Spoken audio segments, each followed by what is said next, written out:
पहले मार्केट्स की बात कर लेते हैं और जिस तरह से क्रूड ऑयल में कल गिरावट देखने को मिली, आज एक स्ट्रॉन्ग रीबाउंड फिर से बनता हुआ नजर आया है। काफी सारी कॉन्ट्रडिक्टिंग स्टेटमेंट्स हैं सब तरफ से यहां पर आती हुई, लेकिन एट दीज करंट लेवल जहां पर $100 अ बैरल होल्ड कर रहा है, आपकी क्या सेंस है? मनीषा, यहाँ पे I think lot of headline impact है। सो न्यूज़ कैसे इवॉल्व होता है, I think most of the movements उस हिसाब से चलेगा। At this point of time I think one of the thing markets are looking at is that कि जो जो ट्रैफिक है in strait of Hormuz slightly improve हुआ है, कि जो दिन में 1-2 वेसल्स जा रहे थे, अभी इट्स बीन रिपोर्टेड दैट कि less than 10 vessels, almost like 6-7 vessels pass हुआ है। Some of the friendly nations का पास करने दे रहे हैं, तो but still it's not open, but it is not completely shut. So I think that's I think एक राहत दे सकता है। एंड ग्लोबली जो है, जो हम डब्ल्यूटीआई ट्रेड करते हैं, बिकॉज G7 नेशंस ने स्ट्रेटेजिक रिजर्व से जो क्रूड रिलीज करने के लिए अनाउंस किया था, I think that is also keeping a lid. But अगर 105 क्रॉस करते हैं, 105 इज अ टिपिकल ब्रेंट का जो है रेसिस्टेंस है। अगर अगेन डब्ल्यूटीआई का अगर देखें तो 98 and half 102 is the resistance level. I think वो फिलहाल के लिए होल्ड करते हुए नजर आ रहा है। काफी हद तक एक रेंज बाउंड मार्केट, 2 से 3% का रेंज बाउंड मार्केट एंटिसिपेट कर सकते हैं। बहुत बड़ा until unless the development changes, situation changes, बहुत बड़ा मूवमेंट मैं एंटिसिपेट नहीं कर रहा हूँ। हम्म किशोर, जिस तरह की मुनाफा वसूली लगातार यहाँ पर गोल्ड में है और जो रीटेस्ट करता हुआ नजर आया है बार बार $5,000 अनाउंस ऑन चार्ट्स, वो कैसा दिखता है? I think the thing is that कि डाउनसाइड में क्या है। सो डाउनसाइड में मेरे हिसाब से 92 के नीचे डब्ल्यूटीआई नहीं लग रहा है। Again that is close to around $4 from here. So अगर आपको सिग्निफिकेंट डाउनसाइड के लिए पूरी तरीके से स्ट्रेट ऑफ हॉर्मुज का जो सिक्योरिटी सिचुएशन है उसको नॉर्मलाइज होते हुए दिखना चाहिए, तभी आपको सिग्निफिकेंट डाउनसाइड करेक्शन आएंगे। But again we will not go back to 60-65 dollar levels, because कि मोस्ट ऑफ द डिसरप्शंस हुआ है। One is the storage facilities पे डिसरप्शंस हुआ है, वहां पे अटैक्स हुआ है। सो वो इधर यूएई का स्टोरेज फैसिलिटीज हो, कतर का हो, और इवन ईरानियन सप्लाईज के लिए भी प्रॉब्लम है। Then some of the wells, especially the natural gas wells है, कतारी नेचुरल गैस वेल्स डीप्रेशराइज हुआ है, उसको अगेन रिकमीशन करने के लिए समय लगेगा। Most of the oil wells जो है डीकमीशन किया है, उसको रिकमीशन करने के लिए समय लगेगा। It will take, even once the operations normalize, it will take 2 to 3 months। तो आई थिंक ओवरऑल 3 महीने का आसपास तक आपको जो डाउन साइड है, वो 90-92 डॉलर्स का जो डब्ल्यूटीआई है उसके नीचे जाते हुए मुझे ज्यादा दिख नहीं रहा है। गोल्ड अब यहाँ पर कैसे देखेंगे किशोर? क्योंकि गोल्ड में भी हमने देखा है कि $5,000 अनाउंस अब बार बार टूटता हुआ नजर आया है यहाँ पर।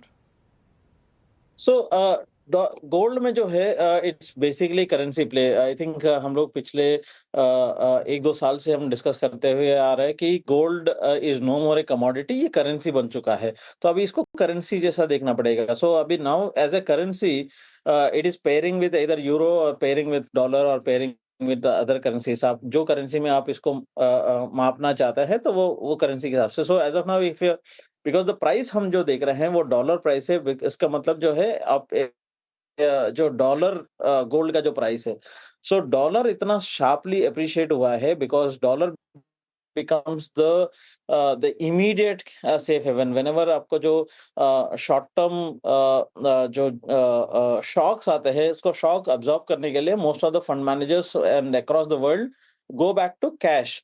सो ऑल्टरनेट एसेट में जाने से पहले इंटरमीडिएट स्टॉप होता है cash. Cash is always dollar. So dollar का जो सडन इन्फ्लक्स है as a safe haven, so that actually kept gold prices lower. So because अभी भी हमको लग रहा है कि डॉलर इंडेक्स प्रॉब्ली 104 105 तक भी इस पे अप्रिशिएट करने का जगह है। तो मेरे हिसाब से 1 से 2 महीना, मतलब कम से कम, जो मैं पहले भी बोला था कि मई जून तक इसको बॉटम आउट हुए होते हुए एंड मे बी नया रैली शुरू नहीं होगा।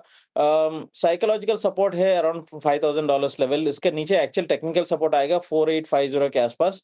अगर आपको मतलब अगर आप पीक देखें लगभग अराउंड 170 1,73,000 के आसपास का जो पीक है एंड ओवरऑल हम बहुत ज़्यादा डाउन नहीं है 156 158 का जो प्राइस है 15 to 20,000 rupees plus minus it's what you can expect उससे ज़्यादा बहुत बड़ा मूव यहाँ पे भी आशंका नहीं है। फिलहाल के लिए 4,850 $5,000 लेवल्स ये दोनों होल्ड करते हुए नज़र आ रहा है। मेटल्स पर भी एक राय लेना चाहेंगे जहां पर बाकी सब जगह मुनाफा वसूली है, एल्यूमिनियम होल्ड कर रहा है पर एल्यूमिनियम भी यहां पर $3,500 अ टन के आसपास कुछ रेजिस्टेंस दिखा रहा है अब। सो आई थिंक थोड़ा बहुत जो है फटीग है मार्केट में स्पेशली एल्यूमिनियम मार्केट में बिकॉज जो इनिशियल शॉक से specially power and energy related shock से वो डिस्काउंट हो चुका है।